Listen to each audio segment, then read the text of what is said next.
할렐루야. 예, 오늘 우리 로마서 11장 들어가는데요. 이 로마서 9장, 10장, 11장 이 세 장은 로마서 1장부터 8장까지는 행위로가 아닌 믿음으로 구원 얻는다는 이야기를 했다면 9장, 10장, 11장은 이스라엘과 이방인, 유대인과 이방인의 구원의 관계에 대해서 설명을 하고 있어요. 왜 유대인들이 안 믿고 이방인들이 믿느냐, 이런 이야기들을 지금 해왔죠. 하나님의 절대 주권 이야기. 그래서 오늘 본문도 이방인들이 믿는다면 그러면 유대인들은 뭐냐, 유대인들은 버리셨느냐, 이런 이제 질문들을 가지고 시작을 해요.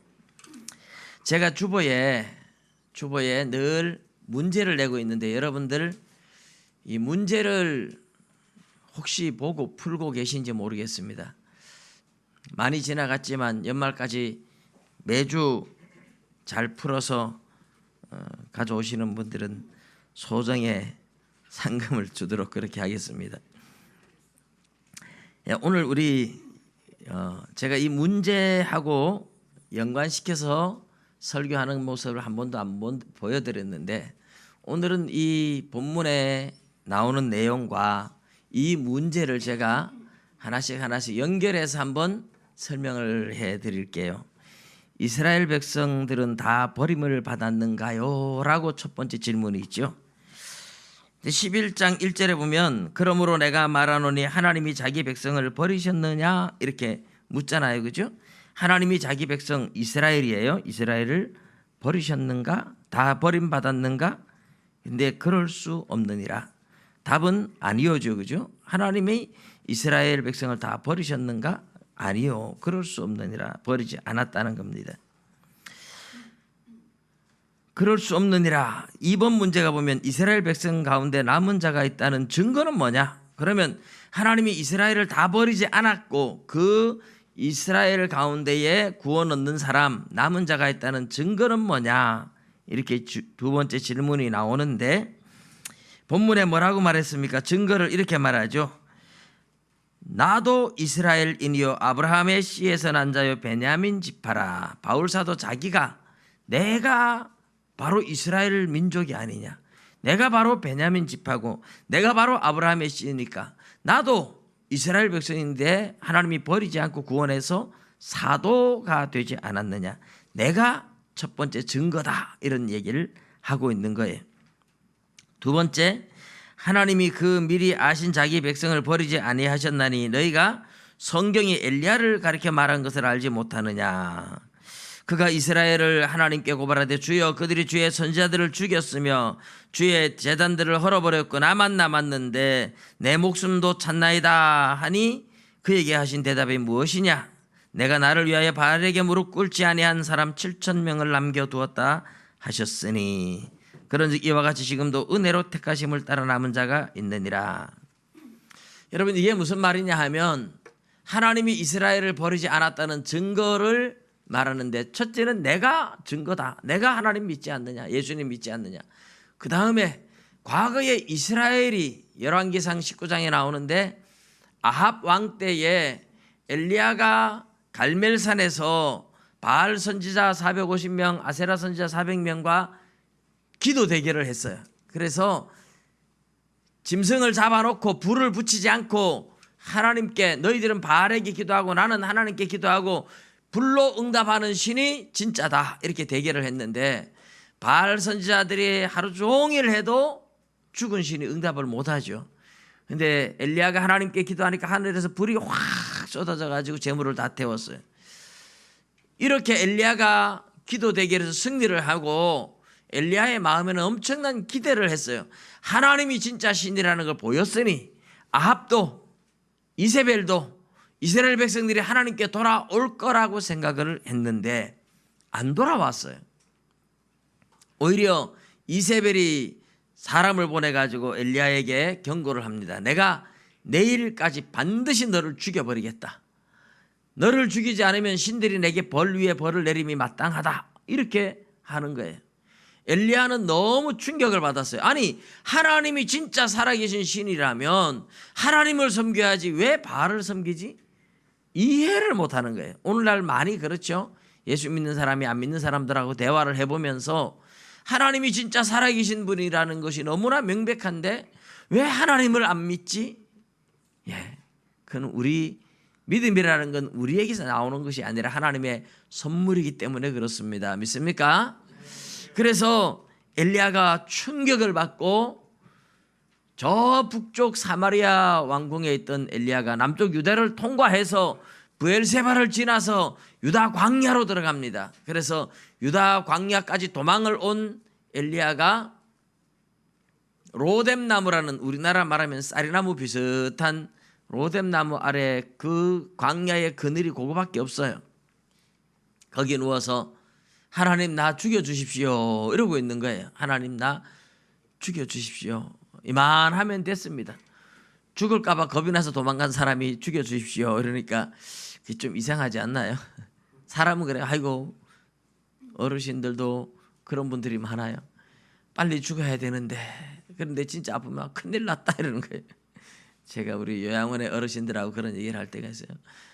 하나님께 기도해서 나 빨리 데려가 달라 하이소. 그래가지고 와 빨리 데려가 달라 하냐고. 아이고 빨리 죽어야지. 그런데 진짜 아프면 아 큰일 났다 내 아프다 이러는 거예요. 엘리야가 지금 하나님 앞에 나 데려가 주십시오 이러는 거예요. 죽이겠다 하니까 겁이 나서 도망온 사람이 나 이제 죽고 싶습니다 이러는 거예요. 하나님께서 엘리야에게 위로를 하고 떡을 주고 물을 주고 그래서 호렙산까지 가요. 그래서 하나님이 만나주는데 엘리야가 하나님 앞에 뭐라고 기도를 하느냐 하면 하나님의 선지자들을 다 죽이고 주의 제단을 다 헐어버리고 이제 나만 남았는데 나도 죽이려고 합니다. 이세벨이 아합 왕이 하나님께 돌아오지 않고 그렇게 합니다 하고 이스라엘을 고발했대요.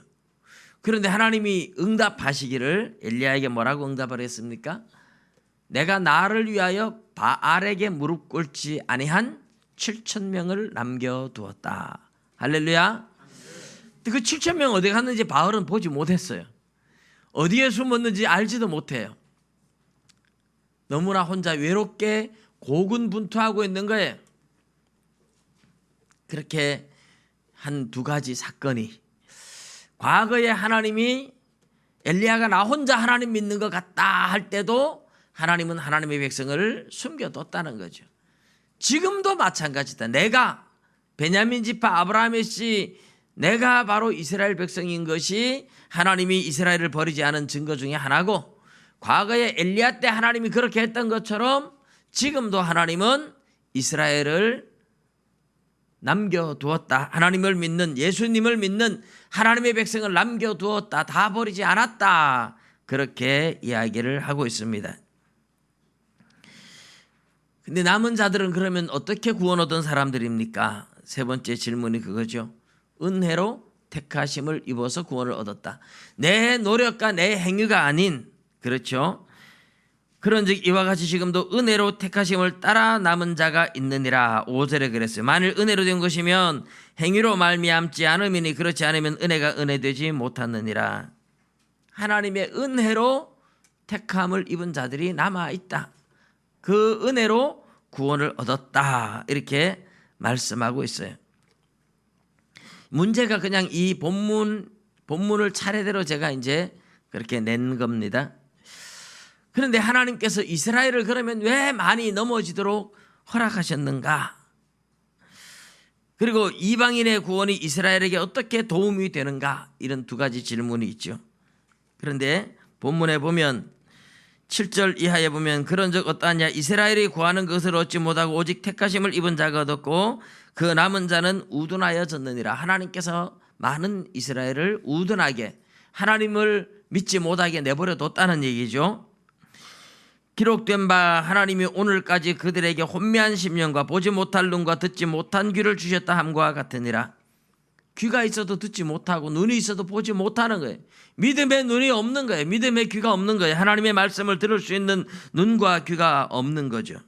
다윗도 시편에서 이야기하기를 그들의 밥상이 올무와 덫과 거치는 것과 봉이 되게 하시었고 그들의 눈은 흐려 보지 못하고 그들의 등은 항상 굳게 하옵소서 하였느니라. 자, 이렇게 보면 하나님께서 많은 사람들을 버리신 거예요. 넘어지도록 허락하신 거죠. 왜 넘어지도록 허락하셨는가? 사실은 왜 넘어지도록 허락하셨느냐 하면 그들이 완악했기 때문에 내버려 둔 거예요. 이스라엘 백성들이 너무 완악했어요. 예수님이 와서 기적을 보여줬잖아요. 능력을 보여줬잖아요. 많은 사람들에게 하나님의 말씀을 보여주고 했는데도 그들은 완악해서 예수님을 따르지 않았어요. 그들 스스로가 완악했기 때문에 하나님이 버리셨지만 또 하나님이 그렇게 버리시는 중에 보면 이렇게 말을 해요. 그러므로 11절에 그러므로 내가 말하노니 그들이 넘어지기까지 실족하였냐 그럴 수 없느니라. 그들이 넘어짐으로 구원이 이방인에게 이르러. 이스라엘이 완악함으로 하나님이 넘어지도록 허락은 했지만 버리셨지만 그러나 그 이스라엘이 완악함으로 이스라엘을 버리고 그들 대신에 이방인에게 은혜를 베풀기 위해서 이스라엘을 넘어지도록 허락했다는 겁니다. 아니 이스라엘이 넘어지는 거하고 무슨 상관이 있습니까? 하나님은 이스라엘을 구원하기 위해서 많은 은혜를 베풀고 예수님을 보내고 기적과 능력을 보였어요. 그런데 너무나 완악해서 안 믿으니까 하나님께서도 답답하시겠죠. 하나님께서 너희들이 그렇게 싫어하면 내가 이방인에게 내가 은혜를 베풀겠다. 그리고 이방인에게 은혜를 주셨다는 얘기예요. 이스라엘이 넘어지도록 허락하신 완악하도록 그들의 완악함은 사실 이스라엘 백성들 자기들의 책임이죠. 하나님께서 완악해서 믿지 않는데 그걸 그대로 내버려 두셨어요. 허락하셨어요. 그리고 그것을 빌미로 하나님은 온 세상 인류를 구원하는 기회로 삼았다는 겁니다. 그러니까 이스라엘이 완악한 것에 대해서 우리는 고마워해야 돼요. 그 사람들이 못됐게 하나님을 대적하니까 하나님이 이방인들에게 구원의 문을 열어주신 겁니다. 물론 이런 모든 것이 사실은 하나님의 태초부터 가진 하나님의 구원 계획과 섭리 속에 들어있기는 해요. 하나님의 계획과 섭리 속에 다 들어있었던 거지만 우리는 그런 것을 다 말할 수 없어요. 현실적으로 보면 이스라엘이 완악해서 하나님을 대적하니까 하나님이 너희들이 싫어하면 내가 너희들한테 그럼 안 주고 이방인에게 줄게 하고 이방인에게 구원의 은혜를 베풀었다 하는 겁니다. 지난주에도 말씀을 드렸지만 아이들도 밥 먹으라 하고 숟가락 들고 엄마가 따라다니는 아이들 있잖아요. 먹으라 먹으라 해도 안 먹을 때 그러면 옆에 사람 주면서 네 안 먹으면 다른 사람 준다 이러면 그때서 쫓아오는 거예요. 하나님이 그렇게 하셨다는 거예요. 이스라엘이 거역하니까 이방인에게 주었다는 겁니다. 그런데 마지막 질문이 보면 이방인 구원이 이스라엘 구원에 어떻게 도움이 되나요? 이렇게 물었어요. 이방인들의 구원이 11절에 보면 이렇죠. 그러므로 내가 말하노니 그들이 넘어지기까지 실족하였느냐 그럴 수 없느니라. 그들이 넘어짐으로 구원이 이방인에게 이르러. 그 다음 구절이 이제 마지막 질문의 답이죠. 이스라엘로 식이 나게 함이니라. 이스라엘이 식이 나게 하려고 이스라엘의 구원이 이방인의 구원이 이스라엘에게 어떻게 도움이 되나? 이방인들을 구원하니까 이스라엘 백성들이 막 시기가 나가지고 우리 예수님은 우리 민족이고 우리가 믿던 하나님인데 왜 너희들이 더 잘 믿어? 시기에 나서 얼른 이스라엘도 믿게 하려고 그렇게 했다 이런 얘기죠. 그러니까 이방인의 구원이 이스라엘의 구원에 도움이 된다는 거예요. 이방인이 더 잘 믿고 구원 얻을 때에 이스라엘 백성들 가운데 한 명이라도 시기 질투가 나서라도 나도 예수 믿어야 되겠다. 우리가 믿던 하나님인데 하고 예수 믿고 돌아오는 사람이 있다는 거죠. 그래서 시기가 나서라도 하나님을 믿게 하시려고 하나님은 이방인을 구원하셨다. 이렇게 이야기를 합니다. 그러면서 마지막에 그들의 넘어짐이 세상의 풍성함이 되며 그들의 실패가 이방인의 풍성함이 되거든 하물며 그들의 충만함이리요. 이스라엘의 완악함 때문에 이방인이 구원을 얻고 그들의 넘어짐 때문에 이방인들이 충만하게 은혜를 받았는데 이스라엘이 돌아오면 하나님이 기뻐서 얼마나 더 큰 은혜를 내리시겠느냐 그런 의미인 셈입니다. 오늘 우리가 읽은 이 본문 속에 들어있는 내용의 포인트가 뭘까요? 이 내용에 뭐 여러 가지를 이야기할 수 있어요. 이스라엘의 완악함 때문에 버림받았지만 아주 버림받지는 않았다는 거, 뭐 그들이 은혜로 구원 얻었지 행위로 구원 얻지 않았다는 거, 뭐 이런 이야기들이 다 들어있어요. 그런데 우리가 본문에서 느낄 수 있는 분위기, 이 본문에서 이야기하고 있는 가장 포인트는 하나님이 자기 백성을 얼마나 사랑하고 있느냐 하는 겁니다. 하나님이 이스라엘을 끝까지 포기하지 않아요. 그렇게 완악한 이스라엘을 포기하지 않는다는 거죠. 그렇게 완악한 이스라엘을 넘어지게 하고 하면서도 이방인에게 은혜를 베풀면서도 계속 이스라엘이 돌아오게 하기 위해서 시기나고 질투하고 그래서라도 하나님께 돌아오게 만드시는 하나님의 모습을 보면 하나님이 자기 백성을 향한 사랑이 얼마나 대단한가 하는 걸 느끼는 겁니다. 자, 여러분, 그런데 혈통적 이스라엘이 아니라 오늘 진정한 이스라엘은 영적 이스라엘, 예수 믿는 사람이 이스라엘 백성인 줄 믿으시기 바랍니다. 저와 여러분이 이스라엘이에요. 하나님이 우리를 그렇게 사랑한다는 것을 우리가 이제 믿으셔야 됩니다. 마태복음 10장에 보면 예수님께서 12제자를 파송할 때 뭐라고 하시느냐 하면, 너희는 이방인의 길로도 가지 말고 사마리아인의 고을에도 들어가지 말고 차라리 이스라엘 집에 잃어버린 양에게로 가라 이래요. 그게 무슨 말입니까? 이스라엘 백성들을 떠나면 이방인이죠. 이방인들 가서 전도하지 말고 이스라엘 백성이지만 이방인과 혼혈족이 된 사마리아인들이 있는데 거기도 가지 말고 이 이스라엘 백성들 안에서 하나님 믿다가 지금 넘어지고 길을 잃어버린 양들이 있다는 거죠. 먼저 이스라엘 백성들을 먼저 찾아가서 먼저 복음을 전하고 먼저 구원하라고 말씀을 하시는 거예요. 하나님이 하나님의 백성들을 얼마나 아끼고 계시는지를 보여주는 장면이에요. 예수님 당시에 예수님이 그렇게 말씀하셨던 것, 이방인들의 구원을 도외시하고자 하는 것이 아니라 하나님은 자기 백성을 얼마나 사랑하고 계신지를 보여주고 싶어서 그렇게 하셨던 겁니다. 이런 분위기 속에서 바울 사도가 예수님을 믿었어요. 예수님 십자가에 못 박혀 죽으셨다 부활하시고 승천하시고 난 후에 사도들에 의해서 복음이 전파될 때 바울이 그렇게 예수 믿는 사람을 박해하다가 예수님 만나고 자기도 예수를 믿었어요. 그런데 자기를 얼마나 반대하는지 유대인들이 다 자기만 보면 못 잡아먹어서 안달이 나는 거예요. 그래서 이방 땅에 다니면서 이방인들을 전도하는데 가는 곳곳마다 이방인들은 예수를 믿는데 자기 민족인 유대인들은 안 믿는 거예요. 이게 바울에게는 고민이고 슬픔이고 아픔이었습니다. 왜 하나님의 백성들이 하나님을 제대로 안 믿을까? 왜 말씀을 제대로 깨닫지 못할까? 외롭죠. 멀리 외국에 나가서 외국에서 생활하다가 같은 우리나라 사람을 만나면 참 반가워요. 바울 사도는 전 세계 이방 땅으로 돌아다니며 복음을 전하잖아요. 그러니까 낯선 곳에 외국에 간 거예요. 그런데 그 가는 곳곳마다 유대인들의 회당이 있어요. 아, 우리 민족이 여기도 있구나. 그래서 바울이 너무 반가워서 찾아가요. 반갑습니다. 나도 이스라엘 백성입니다. 막 만나서 악수하고 회당에서 하나님의 말씀을 전하고, 그런데 하루 지나고 이틀 지나니까 유대인들이 다 자기를 못 잡아먹어 안달이고 예수를 배척하는 거예요. 그러니까 바울 사도가 혼자 너무 외롭죠. 사실 우리가 바울 사도가 복음을 전하던 그 환경, 그 시대 상황 속으로 들어가서 조금만 상상을 해보면, 물론 많은 이방인들이 예수님을 믿지만 바울은 가는 곳곳마다 이방 땅에 가서 같은 동족들을 만나고 같은 이스라엘 백성들을 만나서 그러니까 너무 반갑잖아요. 그리고 그들에게 복음을 전하며 그들과 대화를 하는데 그들이 다 배척하니까 늘 외톨이가 되고 외롭습니다. 그게 외로움이에요. 나 혼자 예수 믿나?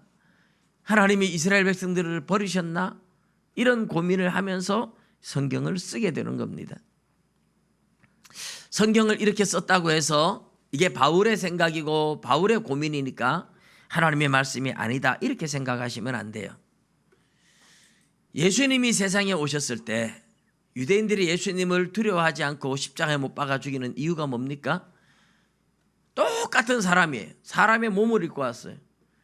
오늘 저와 여러분이 예수님을 만난다 그래도 그렇게 생각할 수 있을 거예요. 초라한 유대 총각입니다. 별 볼 일 없어 보여요. 흠모할 만한 아름다운 것이 하나도 없다 그랬어요. 그러니까 예수님을 막대했는데 사실은 예수님 안에 보잘것없어 보이는 한 인간 속에 하나님이 감추어져 있었음을 믿으시기 바랍니다. 그래서 예수님이 풍랑이는 바다를 보고 명령하면 바람과 바다가 잔잔해지고, 귀신을 명령하면 귀신이 도망가고, 죽은 자를 명령하면 죽은 자가 살아나고, 어떤 병자든지 예수님이 고치셨습니다. 예수님 안에 하나님이 계셨어요. 그런데 그 안에 감추어진 하나님이 보이지 않고 껍데기인 인간의 모습만 보니까 예수님을 두려워하지 않고 모욕하고 박해하고 십자가에 못 박은 겁니다. 여러분, 이 성경을 보면 그래요. 예수님을 말씀이라고 하잖아요. 이 말씀을 기록한 사도들이 성령의 감동을 따라 기록은 했어요. 그러나 성령께서 그 사람 한 사람 한 사람의 환경과 배움과 기질과 성격과 문화적인 모든 배경들을 이용해서 기록하게 만들어요. 그러니까 바울은 자기 생각대로 막, 물론 성령의 감동이지만 자기가 고민하며 기도하며 막 편지를 쓴 거예요.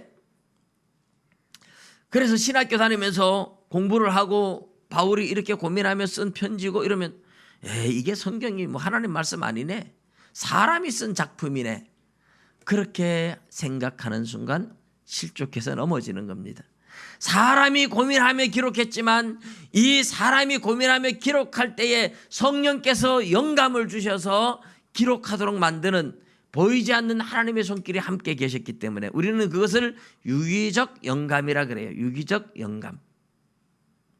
그런데 이 성경이 사람의 글처럼 껍데기로 보면 인간의 언어요, 인간의 글자요, 사람의 글이지만 이 글 속에 들어있는 하나님의 음성을 들을 수 있는 사람이 필요한 겁니다.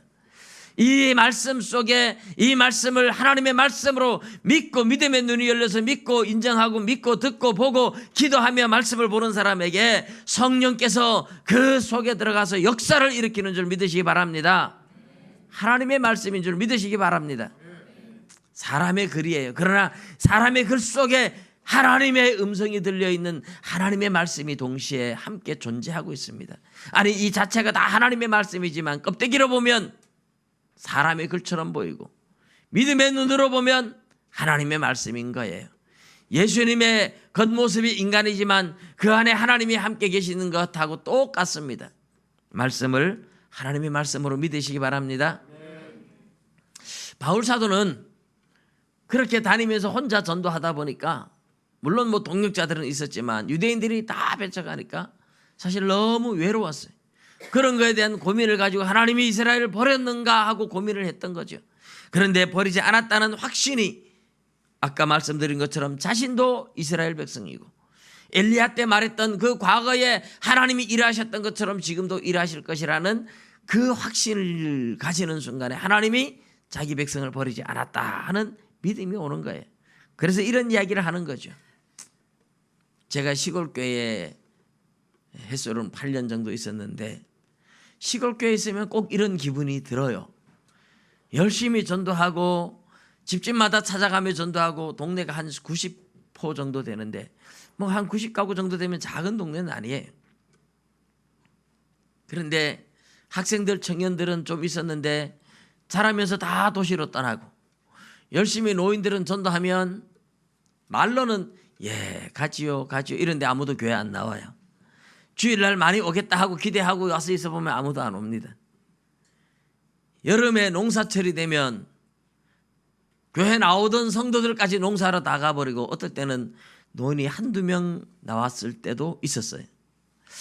그런 세월이 하루 이틀이면 괜찮은데 오래 지속되니까 세상에 예수 믿는 사람은 아무도 없구나, 이런 굉장히 외로운 마음이 들었어요.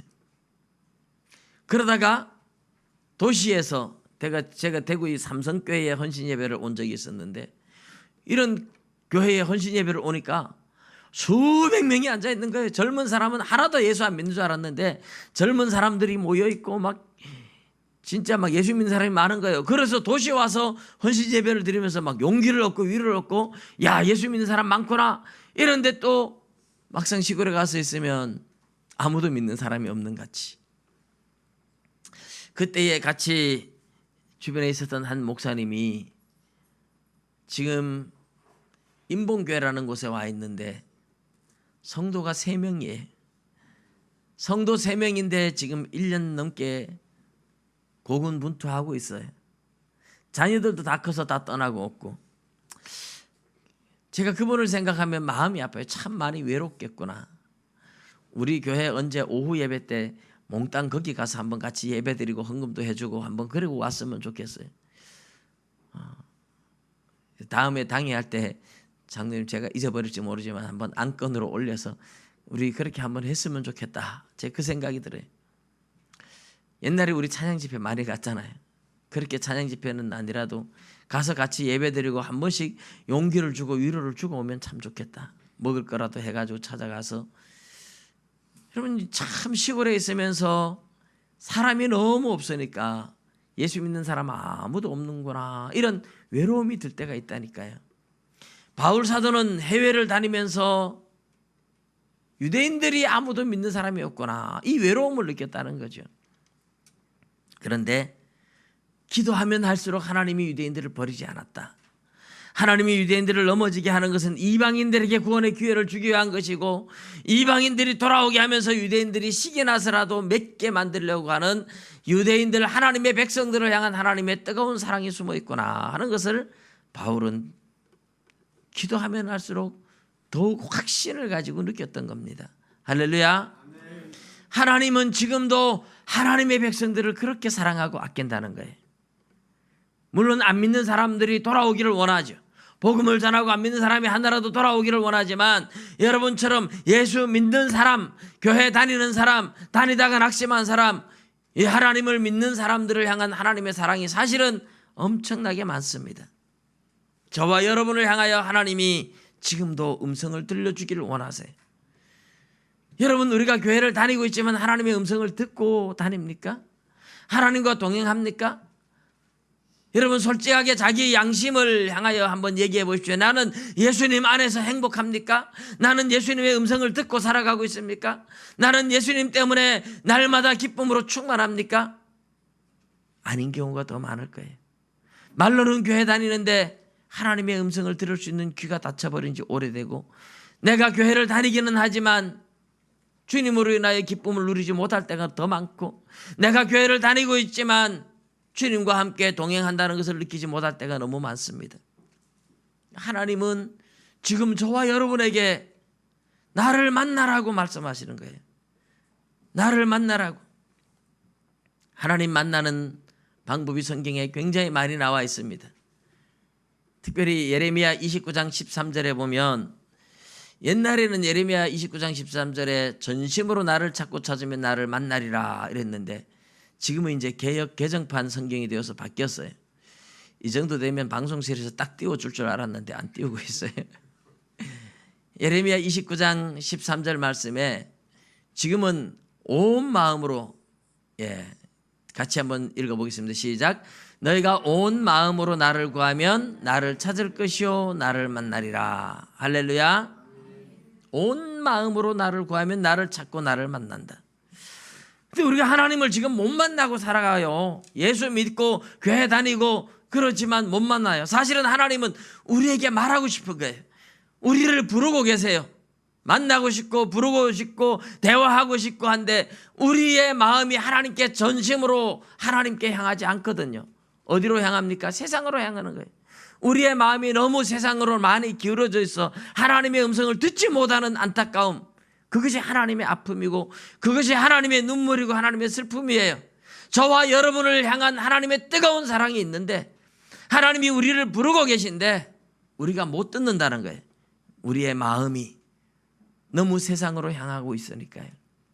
아가서 2장 10절에서 14절의 말씀도 보면 하나님이 우리를 얼마나 사랑하는지 나옵니다. 나의 사랑하는 자가 나의 사랑하는 자가 내게 말하여 이르기를. 나의 사랑하는 자는 예수님을 말해요. 여기서는 솔로몬 왕인데 예수님을 두고 하는 말이에요. 나의 사랑하는 자가 내게 말하여 이르기를. 같이 한번 읽어볼까요? 시작. 나의 사랑하는 자가 내게 말하여 이르기를 나의 사랑 나의 어여쁜 자야 일어나서 함께 가자. 겨울도 지나고 비도 그쳤고 지면에는 꽃이 피고 새가 노래할 때가 이르렀는데 비둘기의 소리가 우리 땅에 들리는구나. 무화과 나무에는 푸른 열매가 익었고 포도나무는 꽃을 피워 향기를 토하는구나. 나의 사랑 나의 어여쁜 자야 일어나서 함께 가자. 바위 틈 낭떠러지 은밀한 곳에 있는 나의 비둘기야 내가 내 얼굴을 보게 하라. 내 소리를 듣게 하라. 내 소리는 부드럽고 내 얼굴은 아름답구나. 할렐루야. 이게 이제 복음성가에 나오면서 부드러운 주님 음성 이렇게 해서 이제 성경 본문에 있는 거하고 뒤바꿔 놨어요. 사실은 하나님이 우리의 소리를 듣고 싶대. 내 소리는 부드럽고 내 얼굴은 아름답다. 너의 목소리를 듣게 해라. 너의 얼굴을 보게 해라. 여러분, 바위 틈 낭떠러지 은밀한 곳에 있는 나의 비둘기야 할 때 이 바위는 예수 그리스도를 상징해요. 바위 틈은 예수님이 받은 십자가의 고난으로 찢어진 살과 피를 상징해요. 예수님의 상처를 말하는 거죠. 거기에 있는 비둘기는 성도예요. 바위 틈 낭떠러지 은밀한 곳에 있는 나의 비둘기야 나로 너의 얼굴을 보게 하라. 내 목소리를 듣게 하라. 내 목소리는 부드럽고 내 얼굴은 아름답거나 할 때에 주님 앞에 우리의 목소리를 우리의 얼굴을 보이는 게 뭐예요? 예배드리러 나와서 찬송하는 이 모습이 주님 앞에 우리의 얼굴을 보이고 우리의 목소리를 듣게 하는 거죠. 하나님 앞에 나와서 눈물로 기도하는 성도들의 소리를 하나님이 그리워하는 거예요. 나에게 나와서 기도하는 소리 듣고 싶다. 찬송하는 소리 듣고 싶다. 너희들이 와서 기도하는 그 얼굴을 내가 보고 싶다 하는 거예요. 나의 사랑 나의 어여쁜 자야 일어나서 함께 가자. 겨울도 지났고 비도 그쳤고 지면에는 꽃이 피고 새가 노래할 때가 이르는데 비둘기의 소리가 우리 땅에 들리는구나. 아름다운 풍류로 만든 시인데 무화과 나무에는 푸른 열매가 익었고 포도나무에는 꽃을 피워 향기를 토하는구나. 나의 사랑 나의 어여쁜 자야 일어나서 함께 가자. 나의 사랑 나의 어여쁜 자야 일어나서 함께 가자. 주님이 저와 여러분을 부르는 소리예요. 일어나라 함께 가자. 겨울도 지났지 않느냐. 비도 그쳤지 않느냐. 지면에는 꽃이 피고 새가 노래할 때가 이르렀다. 나와 함께 손잡고 일어나서 나와 함께 가자. 주님이 우리를 저와 여러분을 향하여 부르시는 소리예요. 우리는 언제까지 앉아 있겠습니까? 주님 앞에 나와서 주님의 음성을 들으며 주님으로 인하여 기뻐하고 하나님의 말씀 때문에 기도 때문에 하나님 앞에 나와서 기도하다가 주님 앞에 주님의 마음을 느끼며 영혼 때문에 시대 때문에 하나님의 아픔을 느끼며 하나님과 함께 눈물 흘리고 함께 부르짖고 울부짖고 기도하던 하나님의 백성들이 과거에는 많았어요. 지금도 하나님은 그런 사람들을 찾고 있어요. 지금은 다 어디 갔을까요? 하나님의 음성을 듣지도 못하고 사람의 말로 들리죠. 인간의 말로 자꾸 들립니다. 우리의 영혼의 귀가 닫혀버려서 그래요. 우리가 기도하지 않아서 그래요. 우리가 하나님을 찾지 않아서 그래요. 나의 사랑 나의 어여쁜 자야 일어나서 함께 가자 함께 가자 함께 가자 하고 주님이 저와 여러분을 향하여 부르시는데 우리가 반응하지 않아요. 들을 수 있는 귀가 막혀버렸어요. 들을 수 있는 귀가 막히고 볼 수 있는 눈이 막혔어요. 너무나 세상으로 많이 우리의 마음을 빼앗겼기 때문에 지금 우리의 영혼이 잠들어 있기 때문에 더 이상 주님의 음성을 듣지 못하는 시대가 되었다는 겁니다. 이것을 바라보는 주님의 눈물이 주님의 아픔이 주님의 가슴이 아픈데 이것을 볼 수 있고 느낄 수 있는 사람이 지극히 적은 시대가 되었어요. 엘리 제사장 시대에 엘리의 눈이 점점 어두워가고 귀가 어두웠어요. 하나님의 음성이 희귀하여 이상이 흔히 보이지 않았다 그랬어요. 하나님의 음성이 희귀한 것은 하나님이 말해도 들을 수 있는 귀가 없기 때문에 들을 수 있는 사람이 없기 때문에 하나님이 말씀하지 못하셨던 것뿐입니다. 하나님이 말씀을 못해서 못하는 게 아니에요. 말하기 싫어서 안 한 게 아니에요. 하나님의 말씀을 들을 수 있는 귀가 없어서 들을 수 있는 사람이 없어서 그러다가 어린 사무엘이 하나님의 음성을 들을 수 있으니까 하나님이 얼른 어린 사무엘에게 말씀하시는 거예요. 사무엘아, 사무엘아. 2번, 3번 반복해서 불러요. 못 알아듣는데, 깨닫지 못하는데도 하나님은 사무엘을 끝까지 불러요. 왜? 내 말을 알아들을 수 있는 네가 있으니까.